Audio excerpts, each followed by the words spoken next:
मैं कह रहा हूं परमेश्वर आपके आसपास रहेगा, कुछ भी करेगा। पवित्र आत्मा अपने लोगों को बताता, देखो आदम और हव्वा ने, मैंने जो वचन पढ़ाया उसके बाद उन्होंने प्रार्थना, जब उन्होंने प्रार्थना बंद कर दी, परमेश्वर ने उठाकर उनको महल में से जंगल में, मैं कह रहा हूं कि अदन की वाटिका से निकाल कर कह रहा है कि झोपड़े में फेंक दिया, मिट्टी में, कह रहा है कि झोपड़े जब चला गया, उसके कितने साल तक उन्होंने प्रार्थना नहीं किया। मैं कह रहा हूं उसके बाद गलती क्या किया उन्होंने, अपनी फैमिली प्रेयर, पर्सनल प्रेयर में पहले वो जाते थे, लेकिन जब बच्चे हो गए उसके बाद फैमिली प्रेयर उन्होंने करना छोड़ दिया, उनके साथ नहीं गए, दोनों अकेले गए, और उसके बाद दोनों बच्चों को परमेश्वर के घर भेज दिया। लेकिन परमेश्वर के घर गए और जाकर उन्होंने एक दूसरे के, कैन ने हाबिल को ईंट मारी और हाबिल मर गया। कारण, अगर कोई बच्चा पैदा हो उसको आप सीधा ही कह देंगे, 1 साल के बच्चे को, 5 साल के बच्चे को, 10 साल के बच्चे को आप क्या कहेंगे, चल अपने कमरे में जा पर्सनल प्रेयर कर, नहीं करेगा वो। दोनों बच्चे चलो बैठ जाओ, मैं बोलूं किसी को, ओए दोनों बच्चे चलो जाओ कमरे में बैठो प्रेयर करो, और आप ना वहां पर कुंडी लगा लो कमरे में, वो एक दूसरे को मार रहे होंगे, कोई पेन मार रहा होगा, कोई चप्पल मार रहा होगा, उसको मार रहा है कि नहीं? जब अरे भाई पहले उसे अपने साथ बिठाओ, अपनी फैमिली प्रेयर में लेकर आओ। उनकी गलती यही थी कि पहले उन्होंने झुंड में नहीं आए। मैं कहूं आपको नए लोगों को कि जाओ प्रेयर करो अपने घर में, आप जब तक यहां पर नहीं आएंगे, जब तक अपने चर्च से प्यार नहीं करेंगे, जब तक झुंड में नहीं आएंगे, आपको प्रार्थना का लेवल आपका ऊपर नहीं आएगा। आप जब झुंड में आए हैं, जब आप फैमिली प्रेयर में आए हैं, आप चर्च के झुंड में आए हैं, कह रहा इस सामूहिक प्रार्थना में आए हैं, आज के बाद अभिषेक आपका पीछा करेगा, चर्च अभिषेक आपके साथ रहेगा, आप बढ़ते चले जाएंगे, बढ़ते चले जाएंगे। आदम और हव्वा ने ये गलती किया, अपने बच्चों को सीधा भेज दिया। मैं कह रहा हूं कि मैं सीधा, इसलिए पास्टर, हर पास्टर विश्वासी को डांटता है। एक औरत आई, उसमें दुष्ट आत्मा थी, मुझे आके बोली, करी पादी साहब, मैंने कहा हाँ, रुमाल दे दो, मैंने कहा ले, कहती है मेरे सिर पे हाथ रख दो, मैंने कहा क्यों, रजिस्ट्रेशन कराया, कहती नहीं कराया, मैंने कहा फिर कहां रखूं, मैंने कहा वीरवार आना फिर, कहती नहीं, कहती मैंने बड़ा पास्टर बनना है, मैंने कहा अच्छा, कहती मैंने सेवा करनी है, मैंने कहा अरे ये हाथ ऐसे नहीं मिलेगा ठाकुर। मैंने कहा पहले कमरे में सीखना पड़ेगा, पहले प्रभु के घर आना पड़ेगा। इसलिए हर पास्टर जल्दी से कोई चेला तैयार नहीं करता, नहीं तो कह रहे कि चेले जाकर गलत काम करते हैं, आप समझ रहे हैं कि नहीं? और इसलिए उसको कहा, कहते नहीं नहीं नाराज होगी, कहती मैं नहीं आऊंगी आज के बाद चर्च में। मैंने कहा अच्छा, मैंने कहा इधर आदमी तेरी औरत है, कहता हाँ, कहता जी आप इसके पर हाथ नहीं रख रहे, इसके इस प्रार्थना से तो बहुत लोग ठीक होते हैं। मैंने कहा अच्छा, मैंने कहा चल देखते हैं इसकी प्रार्थना में कितना दम है। मैंने ऐसे किया और करके दुष्ट आत्मा निकल रही है। मैंने कहा अरे पादरी में से दुष्ट आत्मा निकल रही है, ये कैसे हो सकता है? मैंने कहा तू पादरी है ही नहीं, तेरी कॉलिंग अभी नहीं है। आप समझ रहे हैं? इसका मतलब आपको पहले झुंड में सीखने के लिए आना है। आप यहाँ झुंड में बैठे हैं, आज इनमें से पता नहीं किसको परमेश्वर भारी अभिषेक के साथ इस्तेमाल कर सकता है। समझ में आया कि नहीं चर्च? फिर हम पढ़ते, देखो इसी में उत्पत्ति के 4:26 में कह रहे वहां पर गया, और इसी समय आदम से शेत पैदा हुआ। शेत जब पैदा हुआ, उसका एक बेटा पैदा हुआ, मतलब उसके बाद जब हाबिल मर गया, उसके बाद शेत पैदा हुआ। और पढ़ेंगे, देखो क्या लिखा, हाँ, शेत के भी एक पुत्र उत्पन्न हुआ, क्षेत्र के पुत्र उत्पन्न हुआ, उसका नाम एनोश रखा गया। देखो प्रार्थना वहां से नहीं हो रही है, प्रार्थना कहां से? जब से आदम और हव्वा ने प्रार्थना को छोड़ा, जंगल में रहा, मैं कह रहा हूं मिट्टी में रहा, कहीं भी रहा, और उसके बाद दुख उठाता रहा। जब शेत हुआ तीसरा, और उसके बाद कह रहा कि जब उसका भी लड़का हुआ आगे एनोश, हाँ शेत, लिखा कि उस समय से लोग यहोवा से प्रार्थना करने लगे। हालेलुया। उस समय से, क्योंकि लोगों को विश्वास हो गया, यार इतने साल के बाद ही बच्चा हो सकता है, इतने साल के बाद ही मुंडा हो सकता है, इतनी उम्र के बाद ही मुंडा हो सकता है। अब्राहम को भी यही विश्वास था, परमेश्वर देगा। Hallelujah, hallelujah. समझ में आया कि नहीं? आदम से सीख रहा था कि एक बच्चा खो दिया उसने, इस उम्र में भी बच्चा हो जाएगा। तीसरा शेत हुआ, और शेत से उसका आगे बेटा हुआ हनोक, और इसी समय लिखा उस दिन से वो प्रार्थना करने लगे। इसका मतलब परमेश्वर बिना प्रार्थना करे कुछ नहीं देने वाला। ये याद रखना, परमेश्वर ने पहले दिन कहता उसको समझाया था, कह रहा कि तेरी कहाँ गया तू, कहाँ गया? इसका मतलब उसको समझ में आया। उस दिन से आदम और हव्वा प्रार्थना करने लगे, अपनी फैमिली प्रेयर। और जब उनको बच्चा मिला, बच्चा मिलने के बाद जब सब लोगों ने देखा इसके बच्चा हो गया इतनी उम्र के बाद, कि शेत हो गया और उसको भी बच्चा हो गया, तो उसी समय जो इतने झुंड थे वो भी उस दिन से प्रार्थना करने लगे। हालेलुया। उनको समझ में आ गया कि प्रार्थना करने के बाद कहता परमेश्वर बड़े बड़े काम करता है। ये नियम है परमेश्वर का कि बिना प्रार्थना के परमेश्वर किसी का कोई काम नहीं खोलने वाला। अगर आपने दिल खोल दिया प्रार्थना करने के लिए, मैं कह रहा हूं स्वर खुलेगा, मेरे खुदा का दिल खुलेगा। मुसीबतें, कर्जे, बीमारियां आज रात खत्म होगी। चर्च मसीह लोग आज तक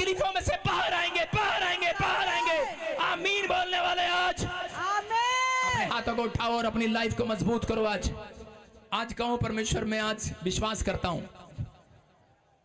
रिकॉर्ड कर ले आज परमेश्वर, बोलो रिकॉर्ड कर ले आज मेरे हाथों को, रिकॉर्ड कर ले परमेश्वर मेरी आवाज को। आज परमेश्वर रिकॉर्ड कर रहा आपकी आवाज को। कितने लोग देखना चाहते हैं आशीष को? आज अंधे ने कब देखी? पहले प्रेयर किया। अंधा था, कैसे देख सकता था आशीष को?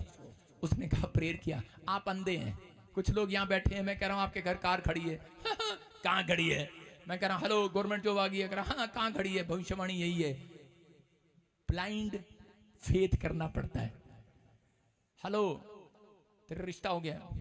मैं तो बहुत काला हूं, नहीं हुआ। मैं क्या कह रहा हूं, आपको बहुत बिलीव करना पड़ेगा। चर्च आपको बिलीव करना है, लेकिन प्रार्थना करने वाले के ऊपर अगर अंधा भिखारी प्रार्थना से अपनी चंगाई की आशीष पा सकता है, तो याद रखना खुली आंख वाले क्यों नहीं पा सकते आज? लेकिन वो कह रहा है हेलो ना ना ना ना ना ना ना ना, ऐसे नहीं लूंगा। कहता है इसका मतलब अंधे को एक सीन दिखा दिया। मैं कहूंगा अंधा था ही नहीं वो। जब अंधे को चंगा किया तो फरीसी पता क्या बोल रहे थे? आंख बंद कर अंधी। फरीसी क्या बोल रहे थे? कह रहे ये मुझे अंधे नहीं लगती, इसकी आंख ना पहले ही खुली होगी, है ना? नहीं, मैं क्या कह रहा हूं, लेकिन प्रभु का आत्मा कह रहा है, कहता है आप जब कमरे में जाते हैं अंधे हो जाओ संसार के लिए। ऐसी प्रार्थना करो परमेश्वर को प्रसन्न करने के लिए। बहरे हो जाओ संसार की चिंताओं के लिए, बहरे हो जाए आपका मन संसार की चिंताओं के लिए। उस समय सिर्फ परमेश्वर के लिए दिल खोल के रखो। अगर आपने 1 घंटा ऐसा बिता दिया परमेश्वर को जीने के लिए, परमेश्वर को प्रसन्न करने के लिए प्रेयर की है, तो याद रखना मैं कह रहा हूं अंधे की तरह आंखें खुलेंगी, आपकी आंखें खुलेंगी। चर्च आंखें खुलेंगी, जो मांगोगे मिलेगा आज रात। लोग प्रेयर इसलिए नहीं करते, कई बार उनको तकलीफें होने लगती हैं ज्यादा, इसलिए कई बार प्रेयर नहीं करते। लेकिन परमेश्वर अपने लोगों को प्यार करता है। हन्ना कहता है कि आकर बता रही थी, कहती कि मुझे इस औरत ने बहुत तंग किया, मेरी सौतन ने तंग किया। मैं कह रहा हूं अगर हन्ना को कहता है प्रार्थना करना कभी नहीं आता इस तरीके से, हन्ना के पास कोई टैलेंट नहीं था प्रार्थना करने का, लेकिन हन्ना को अगर वो ना चिढ़ाती उसकी सौतन, तो उसको ना जलाती, मैं कह रहा हूं ना जलस करती उसके साथ, ना उसकी मजाक उड़ाती, तो वो यहां कभी नहीं आने वाली थी। लेकिन चर्च में जब लोग आते हैं तो आपका मजाक उड़ाते हैं लोग। मैं कह रहा हूं जब तक आपका मजाक नहीं उड़ाएगा तब तक परमेश्वर अपना दिल नहीं खोलेगा आपकी चंगाई के लिए। याद रखना मैं कह रहा हूं जब आपका कोई मजाक उड़ाएगा उसी टाइम परमेश्वर अपना दिल खोलेगा आपके लिए। यीशु के नाम में कब जब आप गिड़गिड़ाएंगे, हन्ना का मजाक उड़ाया गिड़गिड़ाई। मैं कह रहा हूं अगर आज कोई मेरा मजाक ना उड़ाता, प्रभु में आने के बाद 3 साल मेरा मजाक उड़ाया, लेकिन मैं सहता रहा, सुनता रहा, आज भी उड़ा देते हैं कई बार। सेवकाई बंद की कोई नहीं, फिल्म एक्टर बंद हुए कोई, प्रेम चोपड़ा फिर आकर गवाही दे, फिर आकर बोल रहा था वीडियो में हैप्पी बर्थडे, कह रहा आप बहुत अच्छा प्रचार करते हैं, लोगों को खुश करते हैं। एक दिन वो देख रहा था, कह रहा मैं मायूस था, कहता प्रॉफिट जी मैं एक दिन बैठा बैठा आपके चुटकुले सुन के हंसने लगा। मैं कहता लेकिन बाद में आपने वचन से बताया, ओ हो, कहता बड़ा ही आनंद आ गया। तो वो मुझे बता रहा था, कहता कि आप कई बार प्रचार करते तो मैं स्माइल करता हूँ। इसका मतलब क्या है कि आपको नहीं पता कि एक व्यक्ति कह रहे हैं जो पापी व्यक्ति है, बेशक वो पापी लोगों की नजर में हो, लेकिन एक दिन यहाँ पर आकर एक बार वो वचन सुनकर उनका जीवन बदल गया। यीशु मसीह के नाम में बदल गया। चिक्की पांडे ने देखा, हाथ पकड़ पकड़ के प्रेयर कराया। क्यों कराया उसने? उसको कहा मेरी लड़की के लिए प्रेयर करो। बोला हालेलुया। इसका मतलब पवित्र आत्मा उसके अंदर काम कर रहा था। याद रखना कि कोई परमेश्वर किसी एक जाति का खरीदा हुआ नहीं है, परमेश्वर सब जातियों का है। अगर आज वो जाति अगर घुटने टेक कर प्रार्थना करे, नम्र होकर प्रार्थना करे, परमेश्वर को प्रसन्न करने के लिए अगर आप जीवन जिए, याद रखना परमेश्वर आज रात आपको ऐसा प्रसन्न करेगा, ऐसी गवाहियां बनाएगा, आपके पास खुशी का ठिकाना नहीं होगा। आमीन बोलने वाला। हन्ना को परमेश्वर ने उसके गिड़गिड़ाने के बाद बच्चा दिया, और जो बच्चा उससे मिला, याद रखना प्रार्थना करने के बाद जो उसे बच्चा मिला वो सबसे फेमस बच्चा था। मैं आपको बता रहा हूं कि कुछ साल जब मेरे पास बच्चा नहीं था, तो उस समय में जब मैंने प्रार्थना किया, प्रार्थना के साथ जब मुझे बेटी मिली एकता, तो वो थोड़े ही समय में भविष्यवाणी करने लगी। थोड़े ही समय में मैं कह रहा हूं कि जैसे जैसे वो मेरे घर में आई, मेरे घर में बरकतें आने लगी, मेरा चर्च बढ़ने लगा, मेरी आशीषें बढ़ने लगी। कारण रीजन, क्योंकि वो मैंने प्रार्थना करके मांग के ली थी। मैं कह रहा हूं जो चीज आप ऐसे खरीदते हैं अपनी ताकत से, उसमें आशीष नहीं रहती। जो चीज आप प्रार्थना के साथ खरीदते हैं, लोगों ने मेरे पास पैसा था, मेरी एक ऐसी जगह मेरी शादी हुआ कि उस समय में कि वो बोले कह रहे कि हम आपको पैसा देते हैं कि कार खरीद लो। मैंने कहा नहीं, मैं सेवक था, घर छोड़ दिया, लेकिन मैंने कहा नहीं, मैं प्रार्थना करूंगा, मेरा बाप मुझे देगा तो मैं लूंगा। मैंने प्रार्थना किया, परमेश्वर ने मुझे कार दिया। बोला हालेलुया। हालेलुया। और वो कार आज भी मैं कह रहा हूँ 2010 से लेके मैं कह रहा हूँ कि वो मेरा भाई चला रहा था, वो मेरा भाई चला रहा था, रवि बड़ा भाई। वो अब जाकर वो भी बस कबाड़ी में बेचना पड़ा, इतनी घस की वो।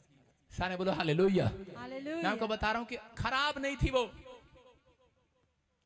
लेकिन उसके ड्राइवर ने ऐसी ठोक दी वो, बस दोबारा फिर वो चली नहीं। मैं आपको बता रहा हूं, जब तक मेरे पास रही, मैंने वो प्रार्थना से ली थी, एक भी दिन उसका एक्सीडेंट नहीं हुआ, एक भी दिन। अगर कोई धुंध में भी ट्रक भिड़ गया, किसी भैंस ने भी टक्कर मार दी, तो भाई साहब वो ठीक रही। और दूसरी गाड़ियां बतेरी तोड़ाने के लिए, क्योंकि वो वैसे थी, वो बिना प्रार्थना की थी। याद रखना, जो बच्चा प्रार्थना से नहीं होगा वो फेमस नहीं होगा। हन्ना का जो बच्चा प्रार्थना से हुआ वो पूरी दुनिया में प्रॉफिट कहलाया, प्रॉफिट। उसके द्वारा तेरा राजा बने, राजा। याद रखना, 2 राजा बने उसके द्वारा। अगर आप प्रार्थना करके आज स्टार्ट करेंगे, परमेश्वर मैं प्रार्थना करता हूं अपने बच्चों के लिए, पवित्र आत्मा रात के बाद फेमस करेगा आपके बच्चों को यीशु मसीह के नाम में। आपको कहीं से ले जाएगा। जो प्रार्थना नहीं करते उनकी आशीषें में डिले करता है, डिले रहते हैं उनके काम। जो प्रार्थना नहीं करते उनके काम डिले होते हैं। जो चर्च प्रार्थना नहीं करता है वो डेड है, वो चर्च। जो बिजनेस कर प्रार्थना नहीं करते अपने बिजनेस के लिए, बिजनेस डेड है, वो बिजनेस। लोगों के आज कहता है उनके घर, उनके काम डेड पड़े हैं, कारण क्योंकि उनके लाइफ में प्रार्थना कमजोर है। मैं कह रहा हूं पहला स्थान जब आप प्रार्थना को देंगे तो परमेश्वर आज रात आपके लिए मिराकल करेगा, चर्च यीशु मसीह के नाम में। कह रहा हूं उत्पत्ति 21 के 19 में हम पढ़ते, हाजिरा नाम की एक औरत थी, और हाजिरा कह रहा कि जब तक प्रार्थना नहीं किया, नौकरानी थी पहले, लेकिन क्या हुआ, उसको राजा बना लिया।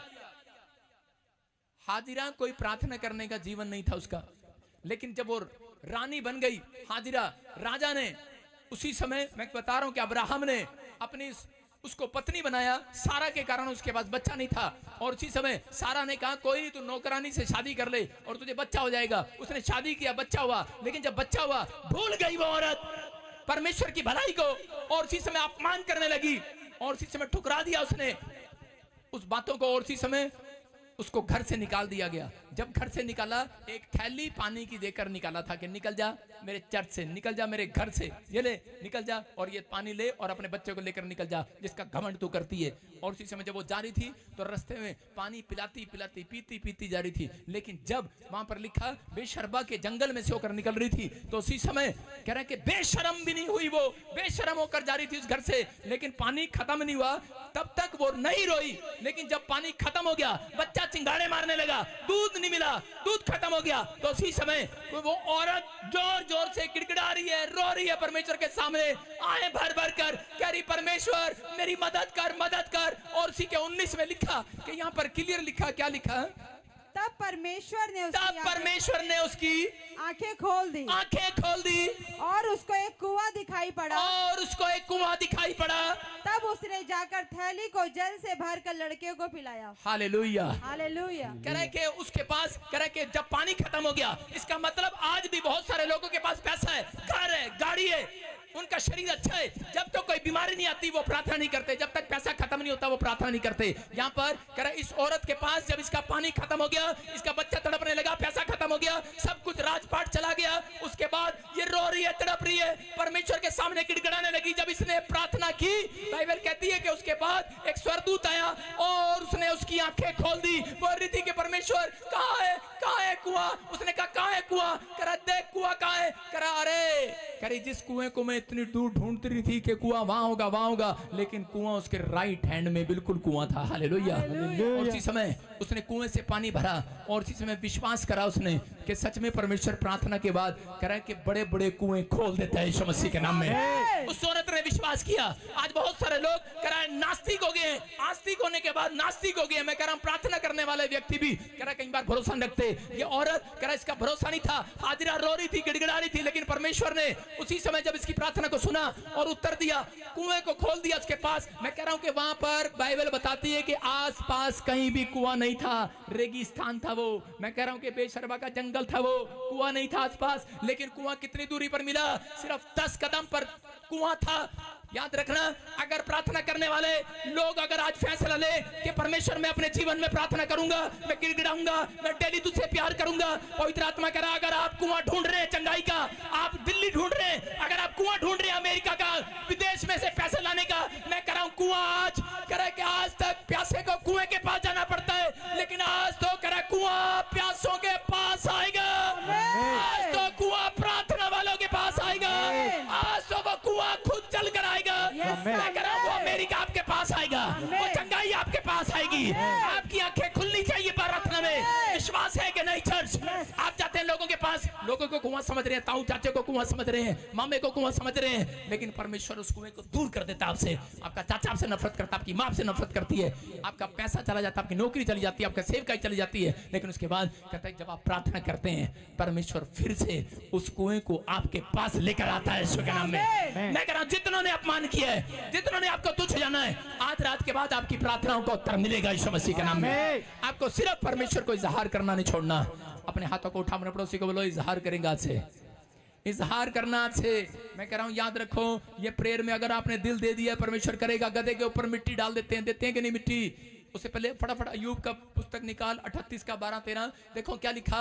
कह रहे कि गधे के ऊपर कितनों ने देखा मिट्टी डाल देते हैं। गधे के ऊपर मिट्टी इसलिए डाली जाती है, एक बार एक गधा कर रहा था ढैंचू ढैंचू ढैंचू, और उसी समय उसकी मिट्टी डाल दी, और जब उसके ऊपर मिट्टी डाली तो उसी समय गधा चुपचाप हो गया, और लोगों ने कहा मर गया, तो गधा मर गया, चला गया। और उसी समय थोड़ी देर के बाद गधे ने क्या किया, जब सब चले गए, गधे ने उछला और जंप मारी, करके बाहर आ गया, मिट्टी में से बाहर, खड्डे में से बाहर। समझ रहे हैं कि नहीं? क्योंकि वो लोगों को तंग कर रहा था, ढैंचू ढैंचू, और लोगों को तंग कर रहा था। उन्होंने क्या किया, गधे को पकड़ा, खड्डे में डाला, मिट्टी डाल दी, और उसी समय जब सब चले गए गधा जंप मारकर बाहर आ गया। याद रखना, आज दुनिया के लोग आपको गधा बोल रहे होंगे, मसीह में जा रहे हैं, धर्म बदल रहे हैं, गधे बोल रहे होंगे आपको, अरे गधा हो गया, अरे पागल हो गया, लेकिन आपके ऊपर मिट्टी डाल रहा है। मिट्टी, मैं कह रहा हूं कि आज शैतान मिट्टी क्यों डाल रहा है आपके ऊपर? आज आपकी उनको मालूम है प्रार्थना करने वालों के ऊपर बड़ी बरकतें हैं, प्रार्थना करने वालों के ऊपर बड़ी आशीष है, प्रार्थना करने वाले करे बहुत बड़े योद्धा बन सकते हैं, प्रार्थना करने वाले करे राजाओं को हिला सकते हैं, करे फिल्म एक्टरों को भी हिला सकते हैं, करे प्रार्थना करने वाले कुछ भी कर सकते हैं। इसलिए आपको प्रार्थना करने से रोकता है, वो आपका शिकार बनाता है, आपके ऊपर मिट्टी डालता है, बार बार आपको खड्डे में डालता है, मुसीबतों में डालता है, कर्जे में डालता है, आपकी प्रार्थना बंद हो जाए। लेकिन इसने क्या किया, कहता है कि यहाँ पर प्रार्थना करने की उसको कोशिश किया, अय्यूब के ऊपर मिट्टी डाली, मिट्टी पर मिट्टी। लेकिन यहाँ बाइबल कहती है कि 38 के 12-13 में यहाँ पर क्लियर लिखा कि उसमें वचन में लिखा कि यहाँ क्लियर लिखा करे कि परमेश्वर ने कहा क्या तूने अपने जीवन में कभी भोर को आज्ञा दी है? कह रहा है कभी पो फटने से पहले उसको अपना स्थान बताया अय्यूब? कह रहा बताया। कह रहा है अगर तू खड्डे में से बाहर आना चाहता है तो कहता है कभी परमेश्वर को अपना स्थान बता, तू कहां है?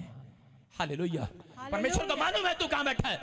पौलुस जब रो रहा था, अंधा हो गया था शाऊल, उसको मालूम नहीं था, लेकिन वो परमेश्वर को अपना स्थान बता रहा था। हालेलुया। मैं जब प्रार्थना करता हूं परमेश्वर मैं इस गली में रहता हूं। हालेलुया। समझ रहे हैं? उसको कहा, अय्यूब को कहा, करा के सुन, कहता है कि क्या लिखा, करा क्या तूने अपने जीवन में कभी भोर को, करा भोर को आज्ञा दी है? आपने कभी कहा ए भोर के स्वर्गदूतों मैं प्रार्थना करता हूं निकल आओ मेरी आशीष को लेकर। मैं कह रहा हूं आज रात निकलेंगे भोर के समय, निकलेंगे 4 बजे ड्राइवर आएगा, 4 बजे आपकी आशीष आएगी, निकलेगी वो आपके लिए, वो आपके और मेरे लिए। मैं आज्ञा दे रहा हूं भोर को, आवश्यकता होने के नाते आज्ञा देता हूं आपकी बैंक बैलेंस को छोड़ दे। मैं आज्ञा देता हूं स्वर्गदूतों को कि स्वर्गदूतों जाओ, और जितने लोग मुझे ऑनलाइन सुन रहे हैं आज से इनके घर में डबल मसाने पाए जाओ, आज से इनके बैंक बैलेंस डबल करो जाओ, आज से चंगाई दो, आज से इनकी सेवकाई को बढ़ाओ। बताया आपने कभी भोर के समय? कहता अगर आपने बताया भोर के समय तो लिखा आगे क्या लिखा यहाँ पर, कहता कि सुन, कहता ताकि वह पृथ्वी की छोर को वश में करें और दुष्ट लोग उसमें से झाड़ दिए जाएं। हालेलुया। हालेलुया। कहता इसका मतलब परमेश्वर ने अय्यूब को एक बात बता दी, चाहे वो किसी के द्वारा बता दी हो, उसको बता दी। कहता है कि जो लोग भोर के समय प्रार्थना करते हैं, जिनका लाइफ प्रार्थना वाली है, कहता है कह रहा है कि वो पूरी दुनिया के लोगों को वश में कर लेते हैं। आमीन। वश में। अरे जादू टोने करने वाले वश में कर लेते हैं, भूत प्रेतों को करते हैं कि नहीं बाबे? हम उनको नहीं करते भूत प्रेतों को, हम अपनी आशीषों को वश में कर लेते हैं। हम स्वर्गदूतों को अपने वश में कर लेते हैं। अरे स्वर्गदूत तो क्या, पवित्र आत्मा ने एक दिन मुझे कहा, अरे यार इतनी प्रार्थना कर रहा है याकूब, कहता याकूब को कहा, याकूब तूने तो आज मुझे भी अपने वश में कर लिया है। हालेलुया। मैं कह रहा हूं मेरा परमेश्वर भी आपके वश में आना चाहता है। मैं कह रहा है आए कि ना आए, आपकी बात सुनेगा ना सुने, करेगी यहाँ पर कह रहा है सुन, कहता जा, कहता आज से मैं तुझे आशीर्वाद दे रहा हूँ। अयूब कहता कि अगर तू प्रार्थना करने वाला बंदा है, अगर तू आज्ञाकारी बंदा है, ये अगर मुझे जीवन जीने के लिए जी रहा है, मुझे खुश करने के लिए जी रहा है, वो परमेश्वर को खुश करने के लिए जी रहा था, उसने अपनी पत्नी को कहा भाग जा यहाँ से। कहता कोई बात नहीं, तू मुझे छोड़ रही है, चल जा। अरे इसका मतलब परमेश्वर को खुश कर रहा था वो। अपने बच्चे, उसके बच्चे मर गए लेकिन वो फिर भी चर्च में था। मैं कह रहा हूँ वो कुर्डी, वो चर्च थी उसकी, और उसी समय वो गोबर की कुर्डी पर बैठा होगा लेकिन वो चर्च में वहां पर प्रार्थना कर रहा होगा। मैं कह रहा हूँ उसी के लिए तो वहीं चर्च बना हुआ था, वहीं प्रार्थना कर रहा था। वो जहां भी तकलीफ में था, बेड पर था, वो तो तकलीफ में भी प्रार्थना कर रहा था, परमेश्वर को प्रसन्न करने वाला था। अगर आप अयूब की तरह जीवन जिएंगे परमेश्वर को प्रसन्न करने वाला, मैं कह रहा हूं कितने भी कोई भी आपको खड्डे में डालने की कोशिश करे, किसी ने आपके बैंक पर मिट्टी डाल दी है, आपकी सेफ काई पर मिट्टी डाल दी है, आपके कंप्लेंट करा दी है, आपके ऊपर नशे का जादू टोना छोड़ दिया है, मिट्टी डाल दी है, कर देगा। मैं कह रहा हूं आपके ऊपर कोई ना कोई मिट्टी रोज शैतान डाल रहा है, लेकिन याद रखना, मैं कह रहा हूं कि आज मिट्टी करा चद्दर को रोज सोने से पहले, कह रहा सुबह उठने के बाद, कह रहा कि झाड़ा करते हैं, झाड़ते कि नहीं चर्च? हाँ कि ना? कितने लोग अपनी चद्दर नहीं झाड़ते? वो बेवकूफ हैं। कीड़ी आती हैं उस पर, कीटाणु आते हैं उस पर। कभी हॉस्पिटल में देखना, हॉस्पिटल में पेशेंट की चद्दर रोज बदली जाती है, बदली जाती है कि नहीं? उसको झाड़ते हैं। क्यों झाड़ते हैं? इसलिए कोई बीमारी उसको ना लगे, कोई कीटाणु उसको छुए ना। याद रखना, जितने डेली प्रार्थना करते हैं उनकी चद्दर झड़ गई आज, झड़ गई आज। मैं कह रहा हूं झाड़ दिया आज। मैं कह रहा हूं जब आप प्रार्थना करेंगे, स्वर्गदूत आएंगे आपके ऊपर से कर्जे की मिट्टी झाड़ेंगे, बुराई की मिट्टी झाड़ेंगे, बीमारी की मिट्टी झड़ेगी आज, कोई छोटी कंप्लेंट की मिट्टी झड़ेगी आज। आपके ऊपर परमेश्वर कहता है कि आपकी प्रार्थना देखना चाहता है। गधे को कहा, गधे, कहता मैं नहीं बाहर निकालूंगा, तू खुद आएगा बाहर। गधा जंप मारकर बाहर खुद आता है, घोड़ा नहीं निकालता इसको। हेलो, अपने पड़ोसी को बोलो हाथी नहीं निकालेगा तेरे को, तेरी माँ नहीं निकालेगी तेरे को, तेरा बाप नहीं निकालेगा, तेरा पास्टर भी नहीं निकालेगा, तेरी प्रार्थनाएं तुझे आज खड्डे में से बाहर निकालेंगी। ये लिखा बाइबल में, भजन संहिता में लिखा है एक जगह पर, कह रहा है परमेश्वर अपने वचन को भेजकर, कहता है गड्ढे में पड़े हुए व्यक्ति को बाहर निकालता है। आपकी प्रार्थनाएं आज गड्ढे में से निकाल सकती हैं। कितने फैसला कर रहे हैं आज कि मैं गड्ढे में से बाहर आना चाहता हूं, अपने हाथों को उठाओ। मैं कह रहा हूं कि याद रखना, आपको इस साल में आपके लिए भविष्यवाणी कर रहा हूं। अगर आप समझ गए इस मैसेज को कि पवित्र आत्मा, मैंने अब तक भोर को समय में प्रार्थना नहीं किया कई बार, मैं कह रहा हूं कि आप प्रार्थना करते हैं, प्रार्थना कंपलसरी है, कभी भी करो, लेकिन एक हफ्ते में एक बार अपनी आशीष के लिए सुबह 4 बजे उठकर जरूर प्रार्थना करो, और इसी समय झाड़ दो उसको, झाड़ दो उसको। इतनी प्रार्थना करो, दम दिखाओ उस प्रार्थना में। सिर्फ पर्सनल प्रेयर वो होती है, कह रहे परमेश्वर को प्रसन्न करने के लिए आप प्रार्थना करना है, उस समय कुछ नहीं मांगना। एक हफ्ते में एक बात तो ऐसा कर सकते हो, अगर आप कर सकते हो, परमेश्वर का आत्मा कह रहा है झाड़ दूंगा आज रात, झाड़ दूंगा इन बीमारियों को। पवित्र आत्मा आपसे बातें कर रहा है। चर्च, जितने इस चर्च में आत्मिक पिता की वैल्यू को समझ गए, इस चर्च को समझ गए, प्लेस को समझ गए, अयूब को का स्थान को समझ गया, तू कहता तूने बता दिया मैं कौन से स्थान में, मैं कौन से चर्च में जाता हूं। ये पूछते हैं इसलिए पादरी जानबूझकर पूछते हैं, कौन से चर्च में जाता भाई, किससे बपतिस्मा लिया भाई, इस चर्च में जाता है। कह रहा अगर तू ऑनलाइन देख रहा है, तेरा दिल इधर जुड़ा हुआ है, कहता जा आज से, कह रहा तेरे ऊपर से हर एक प्रकार की मिट्टी झाड़ दी आज। आज मुसीबतों की मिट्टी झड़ जाए। अपने हाथ उठाओ और झाड़ो मिट्टी, झाड़ो झाड़ो झाड़ो झाड़ो, चल चल निकल, निकली सारी बाहर। समझ में आया कि नहीं? आपको प्रार्थना करनी, परमेश्वर सिर से लेकर पैर तक यीशु अपने लहू में कवर कर दे। अब मिट्टी नहीं आएगी यीशु मसीह के नाम में। कह रहा अगर, कह रहा दुष्ट आत्मा निकल गई है, और कहता है आप यीशु का लहू नहीं लगाते अपने ऊपर, इसलिए मुसीबतें आती हैं। प्रार्थना करने के बाद आप यीशु का लहू नहीं लगाकर कमरे से बाहर निकलना है। कुछ लोग सिर्फ प्रार्थना करके बाहर निकलते हैं, मम्मी रोटी बना दी, परोठे पर अगर घी नहीं लगाया परोठा नहीं बनेगा भाई। आपको यीशु का लहू लगाना है। अगर आपने लगाया, आज रात परमेश्वर आपके बैंक बैलेंस में बड़ा चमत्कार लगाएगा यीशु मसीह के नाम में। आपकी आशीषें खुलेंगी आज। आमीन बोलने वाले, क्या आप तैयार हैं? आमीन बोलने वाले, आइए अपने हाथों को उठाओ और मेरे साथ प्रार्थना में जाएंगे। और इसी समय कहो, सर्वशक्तिमान परमेश्वर मुझे अनुग्रह दे पिता, मैं आज से प्रार्थना करने वाला योद्धा बनूं और बन पाऊं पवित्र आत्मा जी। और इसी समय जैसे अब्राहम, दानियल, दाऊद ने प्रार्थना करके आशीषें पाई, मैंने जान लिया है, कहो आज मैंने जान लिया है, मेरे ही कारण से मेरी आशीषें डिले हो रही थी परमेश्वर, मुझे माफ कर, मेरे ही कारण से मेरे काम डेड पड़े थे। अब से मैं प्रार्थना करूंगा, मैं विश्वास करूंगा अब्राहम की तरह मेरी आशीषें जंप मारकर बाहर आएंगी। मैं कह रहा हूं अब्राहम की तरह वो कुएं मेरे पास भी आएंगे, वो कुएं मेरे हाथ भी लगेंगे, मैं जहां पैर रखूंगा कुएं में से पानी निकल आएगा। जैसे हाजिरा के पास कुआं खुद चल कर आया, मैं घोषणा करता हूं आज से वो कुआं आशीषों का, गवर्नमेंट जॉब का कुआं, चंगाई का कुआं, विदेश जाने का कुआं आपके पास आने लगे। नई नई अनॉइंटिंग का कुआं आपके पास है, चर्च को स्टैब्लिश करने का कुआं आपके पास है, सेवकाई को बढ़ाने का कुआं आपके पास है, बैंक बैलेंस को बढ़ाने का कुआं है, चंगाई को देने का कुआं आपके पास है। आमीन बोलने वाले आज जम मारकर बाहर आ रहे हैं। अब हाथों को उठाओ, बोलो अब से मैं आपको वादा करता हूं, मैं दानियल की तरह डेली प्रार्थना करूंगा, आशीषों का कुआं खोदूंगा, मैं अपने लिए आशीषों का कुआं खोदूंगा। मैं बताऊंगा परमेश्वर मैं कहां पर आता हूं, मैं कौन से चर्च में जाता हूं, मैं प्यार करता हूं, मैं इस प्लेस को बताऊंगा। मैं परमेश्वर आज से अपने आत्मिक पिता के लिए प्रार्थना करूंगा, मैं इस समय आज से प्रेम रखूंगा। और इसी समय परमेश्वर जो ऑनलाइन में जुड़े हुए हैं, कहो आज कि पवित्र आत्मा में मांगते हुए थकूंगा नहीं, मैं मांगता रहूंगा आपके इकलौते पुत्र यीशु मसीह के नाम में। आमीन बोलने वाले आजाद हो जाओ। आपने सुना, समझ में आया? जिन्होंने फैसला ले लिया आज उनकी स्टोरी चेंज होगी आज रात। उनको कुछ नहीं बहुत कुछ मिलने वाला है। मैं क्या कह रहा हूं, उनको कुछ नहीं बहुत कुछ मिलने वाला है। क्या आप तैयार हैं? तैयार हैं? आपकी आशीषें खुल रही हैं आज। आमीन बोलो हालेलुया। हालेलुया। सबको जय मसीह की। मैं जतिन बब्बर और आप देख रहे हैं मसीह परिवार चैनल। जैसे कि आप सब जानते हैं कि मैं इस चैनल पे प्रभु के अलग अलग दासों की वीडियोस डालता हूं, तो अगर आपको हमारा चैनल अच्छा लगता है तो आप इस चैनल को ज़्यादा से ज़्यादा सब्सक्राइब जरूर करें, ताकि आप प्रभु के वचन को सुन सके। वीडियोस को ज़्यादा से ज़्यादा शेयर करें, ताकि जिन लोगों तक वचन नहीं पहुंचा उन तक भी वचन पहुंच सके। सबको जय मसीह की। एक बार मैं आपसे दोबारा कहूँगा कि इस चैनल को सब्सक्राइब जरूर करें और वीडियोस को ज़्यादा से ज़्यादा शेयर करें। जय मसीह की।